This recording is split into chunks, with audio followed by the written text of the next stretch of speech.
लेकिन कुछ इसकी प्रॉपर्टीज़ भी हैं।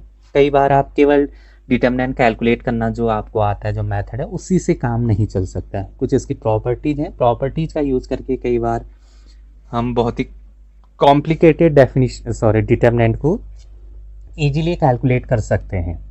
और प्रॉपर्टी के बेस पे कई बार एग्जाम में क्वेश्चंस बनाए जाते हैं, तो उस समय अगर आप प्रॉपर्टी यूज़ नहीं करेंगे, नॉर्मल तरीके से उसको एक्सपेंड करने की कोशिश करेंगे, तो बहुत ही डिफ़िकल्ट टास्क हो जाएगा। वो इसलिए होगा क्योंकि दो नंबर, एक आपने एक्सपैंड करके करा और एक उसने ऑप्शन में आंसर रखे हैं, तो कई बार मैच नहीं करता। मैच इसलिए नहीं करता, दो नंबर सेम होना और दो नंबर सेम दिखने में अंतर है, अलग बात है। आई रिपीट, दो नंबर सेम दिखना और दो नंबर सेम होना दोनों अलग अलग चीज़ें हैं। जैसे 12 है, ऐसे भी लिख सकते हो और 12 को आप ऐसे भी लिख सकते हो, ये आउटपुट सेम है। तो कई बार वो वेरिएबल के टर्म में, सॉरी दूसरा वाला कैसे लिख सकते हैं 12 ऐसे? सॉरी 4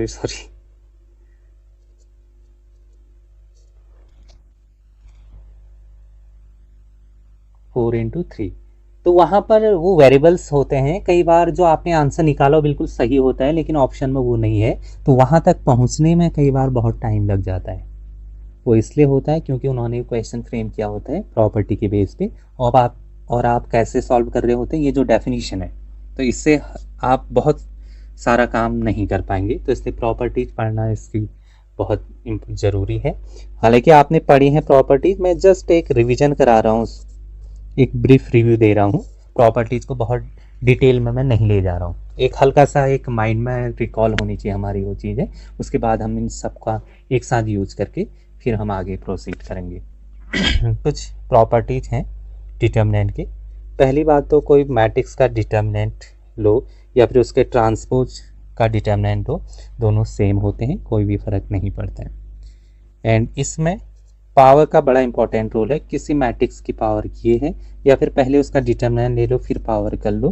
किसी पॉजिटिव नेचुरल नंबर्स उसकी पावर होगी। बेसिकली मैट्रिक्स की पावर फ्रैक्शन नहीं हो सकती ना, तो आप इसको पावर को बाहर ले जा सकते हो, ये आपको पहले से पता है। सेकंड, अगर किसी भी दो रो या दो कॉलम को आप इंटरचेंज करते हैं तो डिटर्मिनेंट की वैल्यू केवल माइनस साइन से डिफर होती है। बेसिकली अगर किसी मैट्रिक्स का डिटर्मिनेंट 4 है, आपने इस मैट्रिक्स से किसी भी दो रो को चेंज कर दिया है, तो फिर उसका डिटर्मिनेंट निकालेंगे तो -4 होगा, केवल माइनस साइन से वो डिफर करता है। सो इफ एनी टू रो और columns of a determinant are interchanged,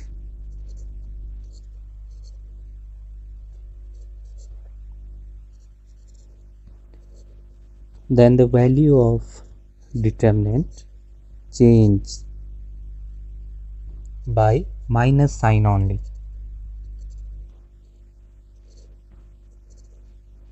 ये सारी प्रॉपर्टी आपने पढ़ी हैं, एक बार जस्ट एक रिवीजन ले लीजिए इनका। थर्ड, अगर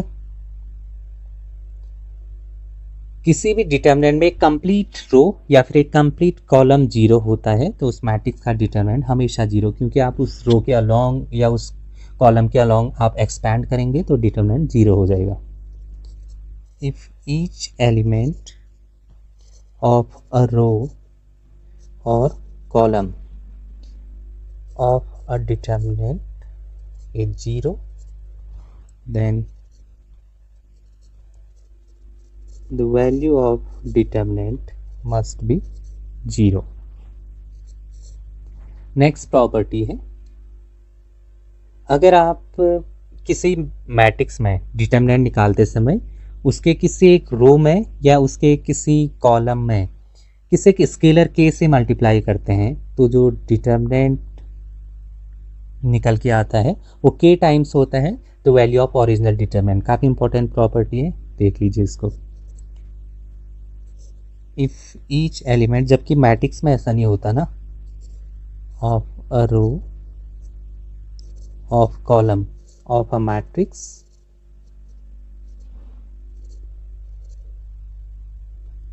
is multiplied by constant k, then the value of new determinant is k times the value of original determinant. क्या बोला जा रहा है, ध्यान दीजिए। सपोज मेरे पास एक कोई मैट्रिक्स है A B C D E F G H I और सपोज इस मैट्रिक्स ए का डिटर्मिनेंट एल्फा है। वो बोला जा रहा है कि अगर इसी मैट्रिक्स में आप क्या करते हो, इसके किसी एक रो में या किसी एक कॉलम में किसी स्केलर से मल्टीप्लाई कर लेते हो। सपोज मैंने इसके एक रो में मल्टीप्लाई कर दिया, कहीं पर भी कर सकते हैं, किसी भी एक रो में या एक कॉलम में। तो इस मैट्रिक्स का सपोज ये बी है, तो इस मैट्रिक्स का डिटर्मिनेंट क्या होगा। ये कहता है कि ओरिजिनल मैट्रिक्स जो है इसका एल्फा टाइम इसका के टाइम जो स्केलर आपने मल्टीप्लाई करा था वो इसका डिटर्मिनेंट हो जाएगा। तो इससे ध्यान दीजिए, अगर मैं, जबकि हम करते क्या हैं मैट्रिक्स में, क्या करते हैं ए बी सी डी के से मल्टीप्लाई करते हैं, तो ये ईच एलिमेंट के साथ मल्टीप्लाई हो जाता है। इसको यहाँ कंफ्यूज मत करना डिटर्मिनेंट की प्रॉपर्टी। अगर आप किसी मैट्रिक्स का डिटर्मिनेंट निकाल लें तो उसके किसी दो रो में आप किसी अनदर, इसको एल ले लीजिए, स्केलर मल्टीप्लाई करते हैं तो पहले वाले से के बाहर आएगा और दूसरे वाले से एल कॉमन आएगा, ऐसे बनेगा।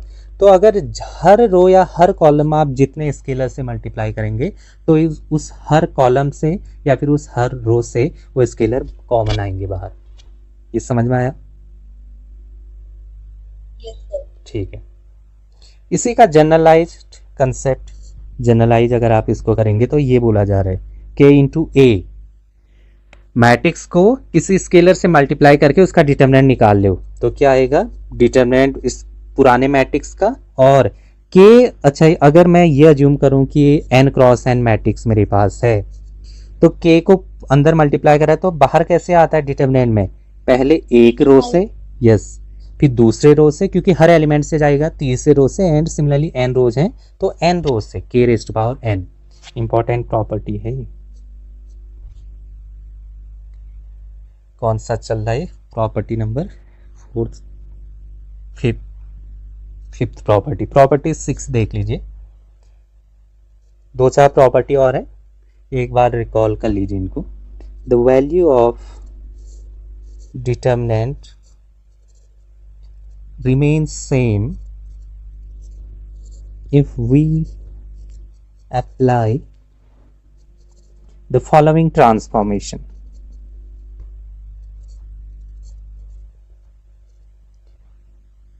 Ri is replaced by Ri plus k times Rj, या फिर और इसको कॉलम में भी लगा सकते हैं, Ci plus k Cj। ये इसको 5 स्टार प्रॉपर्टी नाम दे दो आप। पूरा डिटर्मिनेंट का कॉम्प्लिकेटेड सिनेरियो इसी प्रॉपर्टी से हैंडल होता है, मोस्ट इंपॉर्टेंट। अगर आपको कुछ नहीं आता, ये प्रॉपर्टी अप्लाई करनी आती है, तो आप कॉम्प्लिकेटेड डिटर्मिनेंट को इससे हैंडल कर लोगे। कोई भी डिटर्मिनेंट हो जाए, सब इस प्रॉपर्टी से हैंडल हो जाते हैं। बेसिकली ये करती क्या है, ये प्रॉपर्टी को बहुत आसान बना देती है। डिटर्मिनेंट को ये प्रॉपर्टी कॉम्प्लिकेटेड डिटर्मिनेंट को रिड्यूस कर देती है बहुत ही सिंपलेस्ट डिटर्मिनेंट में। और सिंपलेस्ट डिटर्मिनेंट आपके पास है तो उसको हम बाय डेफिनेशन जो मेथड है उससे हम उसको हैंडल कर सकते हैं। वो मेथड तो आती है हमें। और कई बार इस प्रॉपर्टी से रिड्यूस करते हुए ये जो ऊपर रिमेनिंग प्रॉपर्टी है ना, इनमें कन्वर्ट हो जाती है, तो इनका यूज करके आप डायरेक्ट आंसर भी बता सकते हो। तो ये वाली प्रॉपर्टी काफ़ी इंपॉर्टेंट है। अच्छा, कई बार स्टूडेंट इसको करते क्या है, ध्यान दीजिए। सपोज 3x3 की मैट्रिक्स है, वो R2 को रिप्लेस करना चाह रहे हैं, वो क्या कर देते हैं, ट्वाइस ऑफ R2 + 3R3।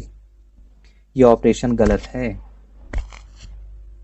ये जो मैंने लिखा है, ये ट्रांसफॉर्मेशन की बात ही नहीं करी मैंने, ये नहीं करना है। मेरा ट्रांसफॉर्मेशन ध्यान से देखिए क्या है, उसमें ऑब्जर्व कर पा रहे हैं, जिसको चेंज करना है उसको आप एज इट इज लिखेंगे, उसमें चेंज नहीं करेंगे। प्लस के टाइम अनदर रो या अनदर को उसको किसी अनदर रो को k टाइम्स आप इसके साथ ऐड कर सकते हैं। जिसको चेंज कर रहे हैं उसको नहीं छेड़ेंगे, बिल्कुल भी नहीं। पहले आदत ये डालिए, छेड़ सकते हो एक शर्त पे, आप ऐसा ऑपरेशन अप्लाई कर सकते हो, एक कंडीशन है उसके लिए। कंडीशन ये है, आपने कर तो दिया लेकिन अब आपने करा क्या, R2 को पहले चेंज करा होगा ना, ये R2 को 2 से मल्टीप्लाई करा किसी स्केलर में जबरदस्ती, तो बाहर कॉमन 1/2 भी तो आएगा, तभी तो बैलेंस होगा वो। क्योंकि 2 से अंदर मल्टीप्लाई करा, उस 2 को लाओगे कैंसिल आउट होके बराबर बन जाएगा। क्यों, ये प्रॉपर्टी है, डिटर्मिनेंट में ऐसा होता है। तो इसलिए मैट्रिक्स में आप कर सकते हो, आगे सीखेंगे हम एलिमेंट्री ट्रांसफॉर्मेशन, लेकिन डिटर्मिनेंट में ऐसा नहीं होता। तो इसलिए हैबिट ये डालिए कि हम इसको छेड़ेंगे ही नहीं, जो फर्स्ट है इसको एज इट इज ही रखेंगे, उसके बाद बाकी को आप ऑपरेट कर सकते हो। अगर करना है तो अलर्ट रहना पड़ेगा, जिस नंबर से आप कर रहे हो उस नंबर को आपने डिवाइड करना होगा डिटर्मिनेंट से बाहर, तभी मैनेज होगा। तो इनिशियली न्यू कमर के लिए मैं यही सजेस्ट करता हूँ कि वो इसको छेड़े ही मत। इसलिए जो प्रॉपर्टी मैंने जो ऑपरेशन लिखा है इसका यूज करिए। इसको मैंने देखा है मल्टीपल टाइम, मैंने क्लासरूम में ऑब्जर्व करा है, मैक्सिमम स्टूडेंट इसको गलत यूज करते हैं। वो मैंने बता दिया क्या यूज करते हैं, वो ऐसे कर देते हैं इसको, या अपने मन से R2 प्लस या माइनस समथिंग।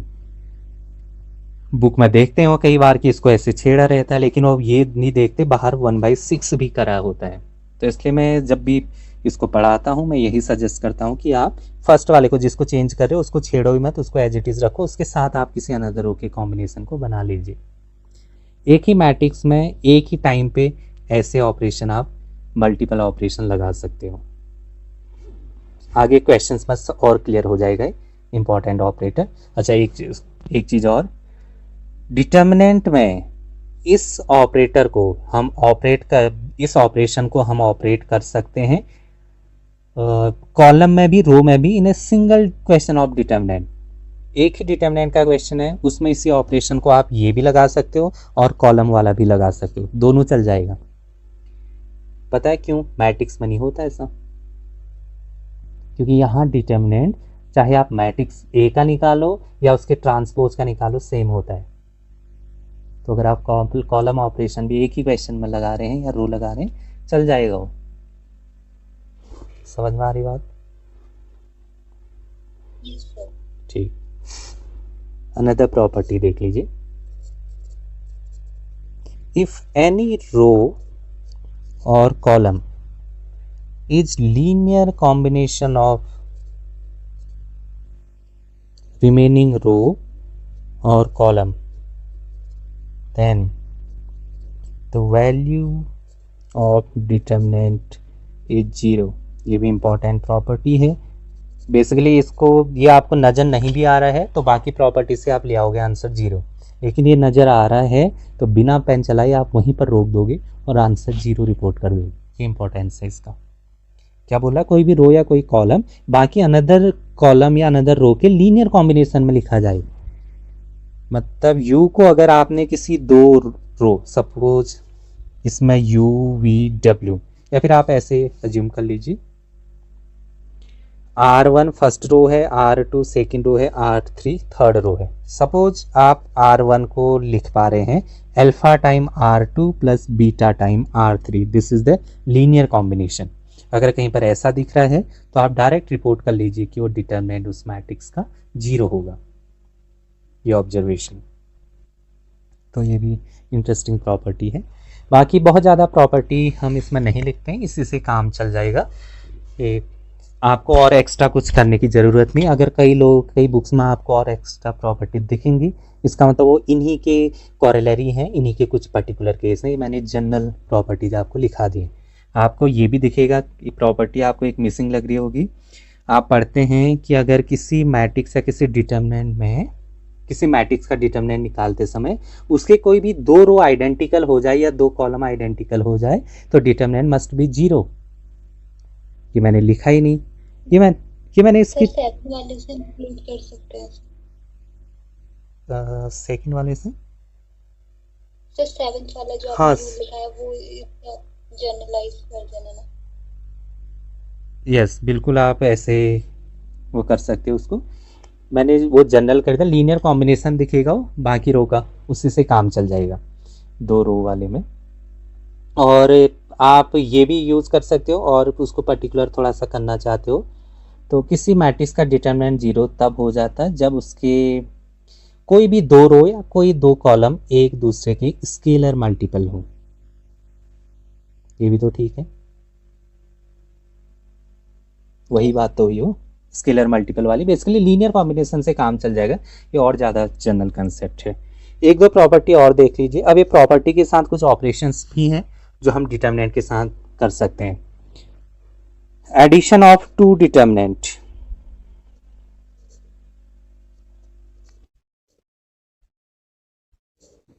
कोई भी 2 मैट्रिसेस हैं उनका आप डिटर्मिनेंट कैलकुलेट करना चाहते हैं, और आप उनको ऐसे, ये क्या बोल रहा है, 2 मैट्रिक्स का डिटर्मिनेंट, 2 मैट्रिक्स को ऐड करो, उनका डिटर्मिनेंट लो, और इंडिविजुअली दोनों मैट्रिक्स का डिटर्मिनेंट ले लो, फिर ऐड कर लो, तो ये दोनों इक्वल नहीं होती हैं इन जनरल।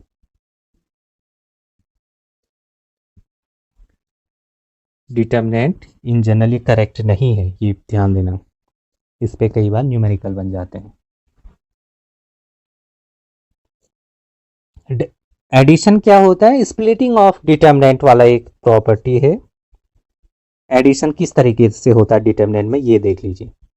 पहली बात तो कोई एक मैट्रिक्स है A1 B1 C1, A2 B2 C2, A3 B3 C3, और एक अनदर मैट्रिक्स है X Y Z, A2 B2 C2, A3 B3 C3।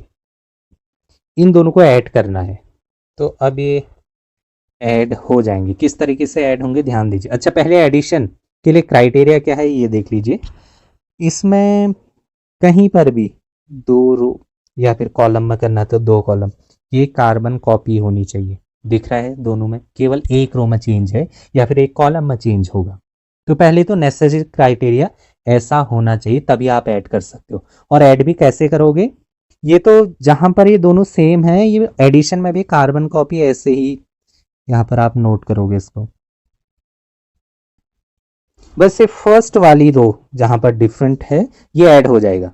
कैसे, A1 plus x, A2 plus y, A3 plus z. ये काफी इंपॉर्टेंट प्रॉपर्टी है, splitting of determinant बोलते हैं इसको। 2 डिटर्मिनेंट को कैसे जोड़ा गया है। इस प्रॉपर्टी का यूज ऐसे नहीं होता है, इसका यूज तोड़ने में होता है, रिवर्स। और हमेशा जोड़ने से तोड़ना, जोड़ना बेसिकली डिफिकल्ट होता है। आप करते क्या हैं, आपको कुछ ऐसे दिया रहेगा इस तरीके से, और इसको कैलकुलेट करना, सॉरी डिटरमिनेंट का सिंबल यूज करिए, कैलकुलेट करना डिफिकल्ट हो जाता है कई बार। तो हम इसको इस तरीके से 2 सेपरेट डिटरमिनेंट में ब्रेक कर लेते हैं और देखते हैं कई बार कि ये जो इंडिविजुअल डिटरमिनेंट्स हैं ये बड़े सिंपलेस्ट फॉर्मेट में आए हैं जिनको कैलकुलेट करना आसान हो जाता है, तो इसलिए कई बार हम इस प्रॉपर्टी को भी यूज कर लेते हैं।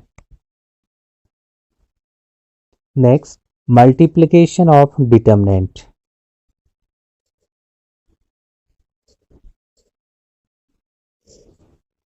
कोई 2 मैट्रिक्स का को मल्टीप्लाई करिए, उनका डिटरमिनेंट लीजिए, और इंडिविजुअली 2 अलग अलग मैट्रिक्स के डिटरमिनेंट निकाल लीजिए। ये दोनों इक्वल होते हैं, हमेशा ट्रू है। 11th, differentiation of determinant. किसी डिटरमिनेंट को डिफरेंशिएट कैसे करते हैं। सपोज मेरे पास एक डिटरमिनेंट है del x equal to f1 f2 f3 g1 g2 g3 h1 h2 h3। ये तीनों क्या है, x के फंक्शन है, और आपको कैलकुलेट करना है d upon D x del x। एक तरीका तो ये है कि इसका डिटरमिनेंट निकालने का बहुत ही कैजुअल सा वो है, नॉर्मल सा थॉट है। इस डिटरमिनेंट को कैलकुलेट कर लीजिए। ये कोई फंक्शन आएगा f1 f2 f3 g1 g2 g3 h1 h2 h3 में, ये जो एक्सप्रेशन, ये जो फंक्शन आएगा उसको डिफरेंशिएट कर लीजिए। एक तरीका ये है। दूसरा, आप इसको बिना डिटरमिनेंट को कैलकुलेट करे अंदर ही करना चाह रहे हैं तो इसको ऐसे कर सकते हैं। एट अ टाइम आप किसी एक रो को डिफ्रेंशिएट करिए या फिर एक कॉलम को, तो मैं फर्स्ट रो को कर लेता हूँ F1 dash, F2 dash, F3 dash. बाकी ये सब, ये वाला जो है ये ऐसे ही नोट डाउन होगा यहाँ पर। प्लस अब सेकंड में दूसरी रो को आप डिफ्रेंशिएट कीजिए G1 dash, G2 dash, G3 dash. बाकी ये as it is note down होगा, ये यहाँ जाएगा, ये वाला यहाँ, इसमें कोई भी चेंज नहीं होगा। प्लस थर्ड वाले में थर्ड रो को डिफ्रेंशिएट कर लीजिए H1 dash, S2 dash, S3 dash. और बाकी ऊपर वाला ये एज इट इज, कौन सा ऊपर वाला ये कह रहा हूँ, ये एज इट इज यहाँ पर कॉपी पेस्ट हो जाएगा। तो एक तो आप इसको यूज कर सकते हो। सिमिलरली इसको कॉलम में पहले कॉलम को डिफ्रेंशिएट कर दिया, सेकंड और थर्ड कॉलम को एज इट इज रखा, प्लस सेकंड वाले में दूसरे कॉलम को, प्लस थर्ड वाले में तीसरे कॉलम को। इस तरीके से आप इसको डिफ्रेंशिएट कर सकते हैं, कहीं पर यूज होगा। है 12th, इंटीग्रेशन ऑफ डिटर्मिनेंट। किसी डिटर्मिनेंट को इंटीग्रेट कैसे करें। del x is equal to F1 G1 H1 A B C D E F। Integrate करते समय आपके पास कुछ रिस्ट्रिक्शन होनी चाहिए। डिटर्मिनेंट में किसी एक सिंगल रो या किसी एक सिंगल कॉलम में ही फंक्शन होने चाहिए, बाकी जगह कांस्टेंट होने चाहिए। जहां पर F1 G1 H1 ही आपके पास क्या है, ये फंक्शन ऑफ x है, और बाकी A B C D E F ये क्या है, ये कांस्टेंट है, ये आपके पास रियल नंबर्स हैं। तो तभी आप इंटीग्रेशन कर सकते हो अगर डिटर्मिनेंट के अंदर ही करना है। तो अगर वैसे करना हो तो वही कॉमन थॉट है, इसका डिटर्मिनेंट निकाल लीजिए, जो भी फंक्शन आएगा उसको इंटीग्रेट कर दीजिए।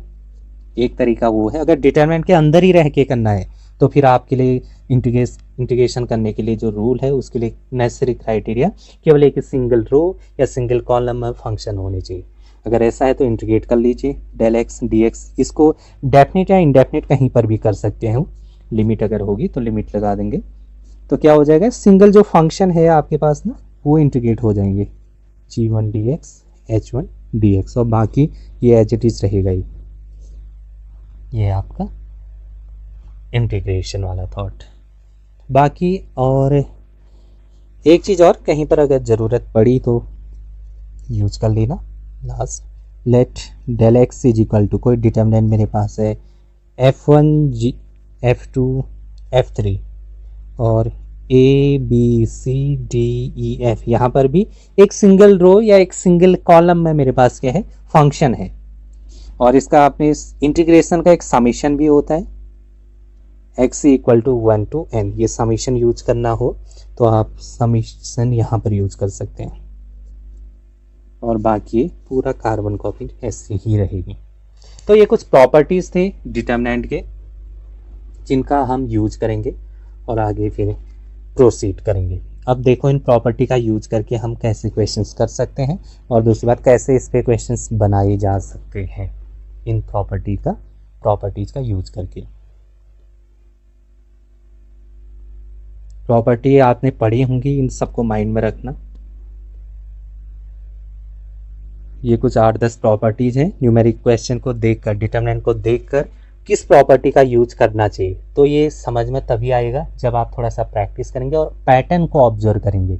डिटर्मिनेंट में मेन होता है आप नोटिस कर पा रहे हैं या नहीं उसके पैटर्न को, कौन से रो या कॉलम किस तरीके से अनदर रो या कॉलम के लीनियर कॉम्बिनेशन में है, या फिर किस तरीके का पैटर्न दिख रहा है। तो ये ऑब्जर्वेशन अगर स्ट्रांग है तो आप बहुत जल्दी आप क्लिक कर पाएंगे कि मुझे इस प्रॉपर्टी को यूज़ करना चाहिए।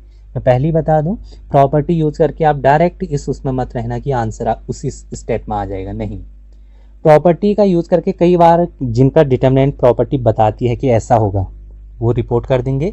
अगर वो नहीं लग रहे हैं तो कई बार हम प्रॉपर्टी का यूज करके वो कॉम्प्लिकेटेड डिटर्मिनेंट है उसको रिड्यूस कर देंगे सिंपलेस्ट डिटर्मिनेंट में, और फिर बाय डेफिनेशन जो हमने सीखा है वो शॉर्टकट, उससे आप अगले स्टेप में उस डिटर्मिनेंट का आंसर रिपोर्ट कर सकते हैं। कुछ क्वेश्चन देख लीजिए इसमें इन प्रॉपर्टी पे based. Let P be a n cross n matrix whose determinant is 10, full stop. Then sorry, this is a 4x4 matrix. Correct कर लीजिए इसको. Then the determinant of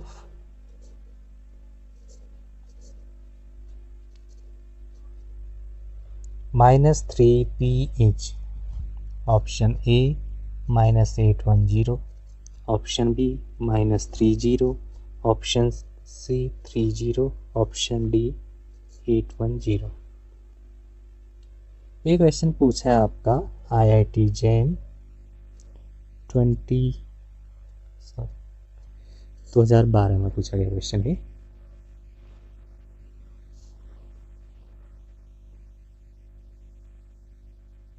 sir -810. -810.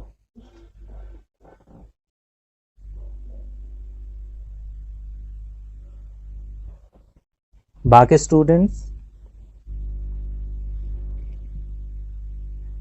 Student भी इन्वॉल्व होइए इसमें और आंसर बताइए.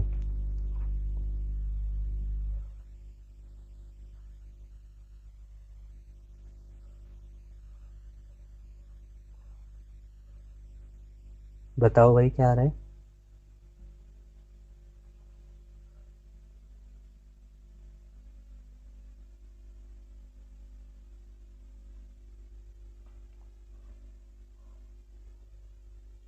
कैसे कर रहे हो?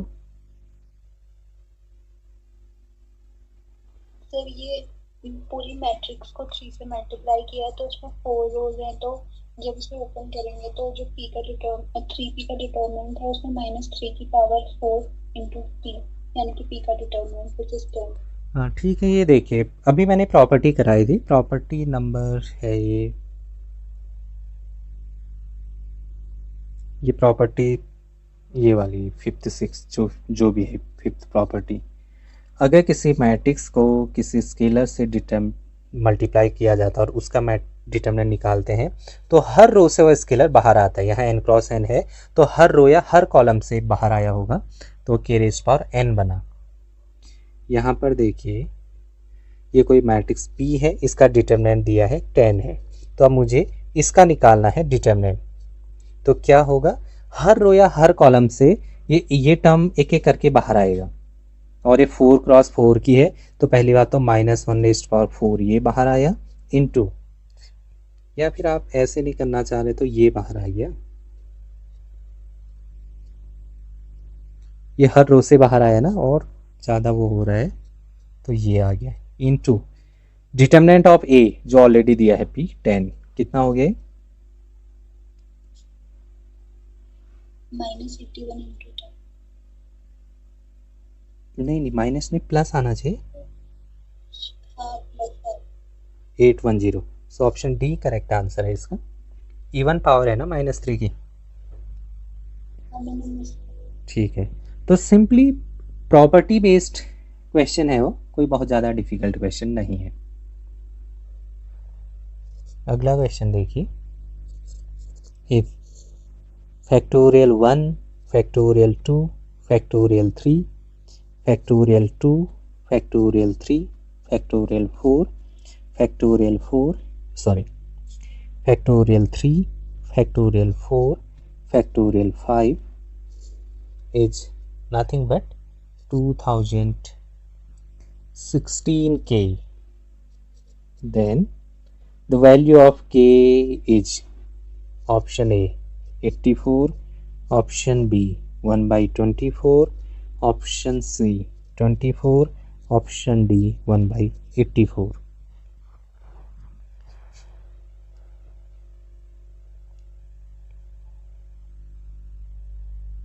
अगर आपने इसको डेफिनेशन से करा, जो हम कैलकुलेट करना जानते हैं, फैक्टोरियल है ये तो अभी मैंने छोटा दिया है, मैं इसकी जगह बहुत बड़ा बड़ा नंबर दे सकता हूँ. तो ये फिर उस तरीके से करना ये थोड़ा सा लेंदी हो जाएगा, थोड़ा नहीं बहुत ज़्यादा लेंदी हो जाएगा. मैंने यहाँ पर फैक्टोरियल छोटे रखे हैं, इसको बहुत बड़ा नंबर भी दिया जा सकता है यहाँ पर. फिर तो आप सोच भी नहीं सकते कि हम डेफिनेशन को यूज करें यहाँ पर. ऑडिबल हूँ मैं? Yes sir. ठीक है, तो किसी के माइंड में आ रहा है कैसे करना चाहिए इस क्वेश्चन को? और सर ऐसे करके फैक्टोरियल को ओपन करके फिर जो कॉमन आ रहे हैं कुछ उसे रो से बाहर लेके अंदर कुछ सिंप्लीफिकेशन कर।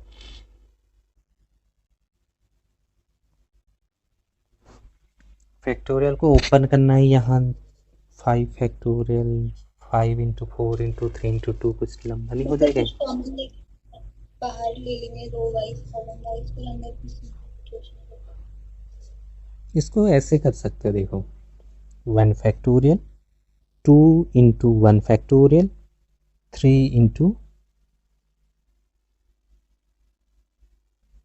2 फैक्टोरियल, ऐसे कर सकते हैं। नेक्स्ट वाले को 2 factorial 3 into 2 factorial 4 into 3 factorial, ये किया जा सकता है। अगला 3 factorial 4 into 3 factorial 5 into 4 factorial. मैंने क्या करा है,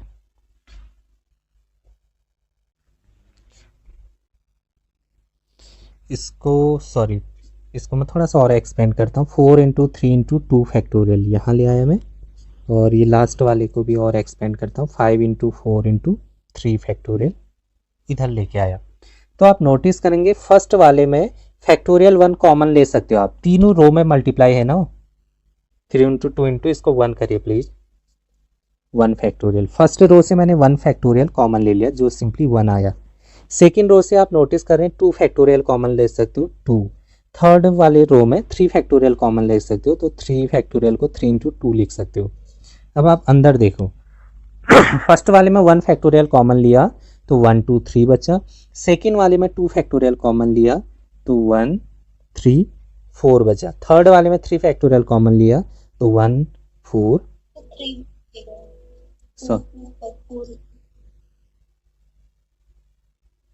1 3 12 होगा ना, 12 होगा।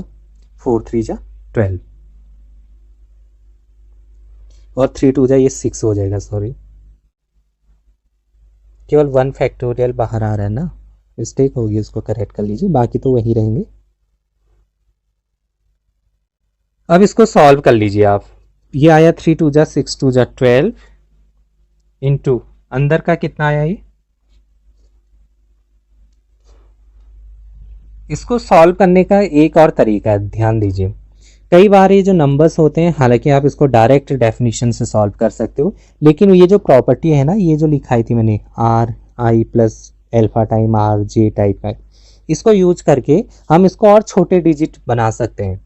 कैसे करना है ध्यान दीजिए। जब भी आप डेफिनेशन से एक्सपेंड करते हैं किसी रो या किसी कॉलम के अलोंग, अगर उस रो में या उस कॉलम में मैक्सिमम 0 हो तो काम आसान हो जाएगा ना। यार यहाँ पर कोई है, इसके अलोंग करा मैंने 1 इंटू समथिंग प्लस ये 0 आगे, इनका यूज ही नहीं होगा, डिटर्मिनेंट निकालना आसान हो जाएगा। तो हमेशा डिटर्मिनेंट को कैलकुलेट करते समय ये जो प्रॉपर्टी है ये ट्रांसफॉर्मेशन वाली, इससे कोशिश करिए कि किसी एक रो या किसी कॉलम में मैक्सिमम 0 आ जाए।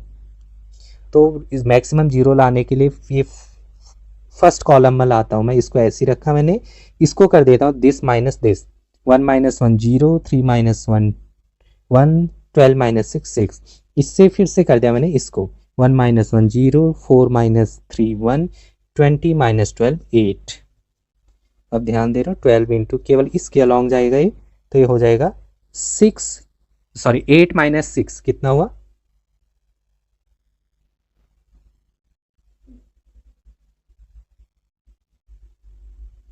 2 हो गया। सो 24, बाकी सब 0 हो जाएंगे क्योंकि मैं इसके अलॉन्ग करना चाह रहा था। तो 24 आ गया इसका आंसर। सो इस डिटर्मिनेंट का आंसर 24 है, लेकिन एक वैल्यू उसने भी दी है 26 के। तो के की वैल्यू कैलकुलेट करनी है 24 अपॉन 2016। तो सॉल्व करोगे 1 अपॉन 84 आ रहा है। So option D is the correct option. Clear है? Yes sir. ठीक है, तो ये कुछ प्रॉपर्टीज थी इस डिटर्मिनेंट की। प्रॉपर्टी बेस्ड आप क्वेश्चन कर सकते हो। ध्यान देना, प्रॉपर्टी का यूज करना तो एक ही थंब रूल है, उसको याद रखिए। आप मैक्सिमम क्वेश्चन कोई भी मैट्रिक्स लाओ आप उसको इजीली सॉल्व कर लोगे with the help of property. कैसे करोगे उस पर फोकस करते हैं। थंब रूल ये है कि आप किसी रो में या तो 3 जीरो बना दो किसी कॉलम में, अगर ये नहीं बना सकते हो या मैक्सिमम जीरो बना दो, 2 जीरो, ये नहीं बना पा रहे हो या किसी रो में 3 1 बना दो, क्योंकि जीरो हर मैट्रिक्स में नहीं बनेंगे ना, हर डिटरमिनेंट में जीरो पॉसिबल नहीं है, लेकिन 1 बना सकते हैं कई बार। 3 1 आपने बना दिया तो इससे क्या काम हो जाएगा, इससे इसको सबट्रैक्ट करेंगे, इससे इसको, तो 2 जीरो फिर बन जाएंगे अगले ऑपरेशन में। तो जब भी प्रॉपर्टी यूज करोगे माइंड में एक ही रूल याद रखना, या तो किसी मैट्रिक्स में एक रो या एक कॉलम में 2 जीरो बन जाए, या फिर 2 जीरो नहीं बन पा रहे हैं तो 3 1 बन जाए, क्योंकि 3 1 बनते ही अगले ऑपरेशन से मैं उनको 2 जीरो बना दूंगा। बस ये ध्यान रखिए, बाकी लगे रहिए, आप कोई भी मैट्रिक्स को बहुत जल्दी कर दोगे।